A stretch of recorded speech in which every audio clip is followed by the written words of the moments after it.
भन्नाट रेसिपीमध्ये आपलं खूप खूप स्वागत. मी राजश्री कदम.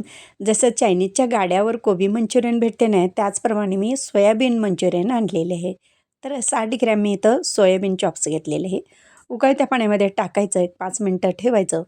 5 मिनटानंतर आता हे काढून घेऊ आणि गार झाल्यानंतर मगच ते त्यातलं पाणी काढून घ्यायचं, नाहीतर हाताला चटके बसतात. आता पूर्ण पाणी काढून घेऊ त्याच्यामधलं. अजिबात पाण्याचा थोडाही अंश राहता कामा नये.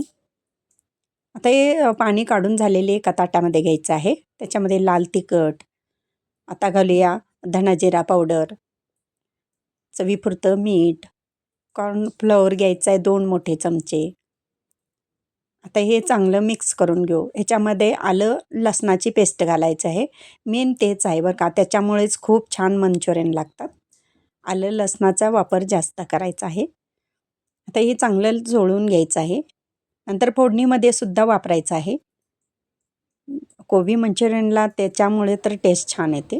आता कढईमध्ये तेल घालू आणि कडकडीत तेल तापलं की ते असे सोडून घ्यायचे आहेत. चांगले कुरकुरीत तळून घेऊ. आणि घरच्या घरी जर चायनीजसारखं खायला भेटत असेल तर मग कशाला जायचं नाही का बाहेर.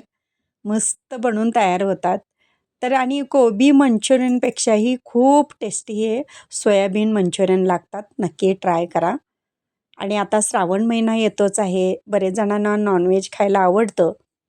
तर अशी मस्त मंचुरियन करून खा. नॉनव्हेज खाल्ल्याचं फील होतं.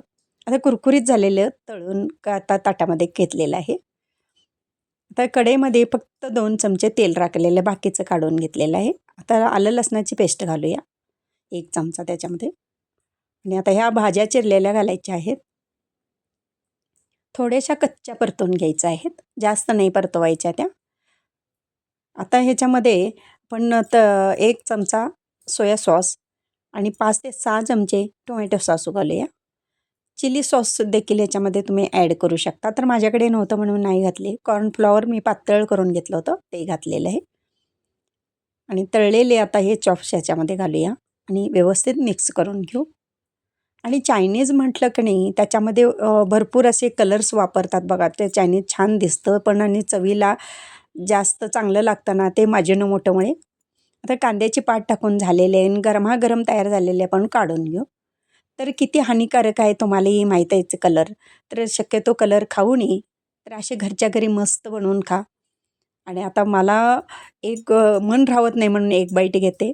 माउथ वॉटरिंग रेसिपी तयार झालेली आहे आपली. माझी रेसिपी व पदार्थ आवडल्या चॅनलला सबस्क्राईब करा, बेल आयकॉन दाबा, लाईक करा, इतरांना शेअर करण्याचं विसरू नका, तसेच कमेंट करण्याचं विसरू नका. आपल्यासाठी अशीच नवनवीन पदार्थांनी तोपर्यंत धन्यवाद.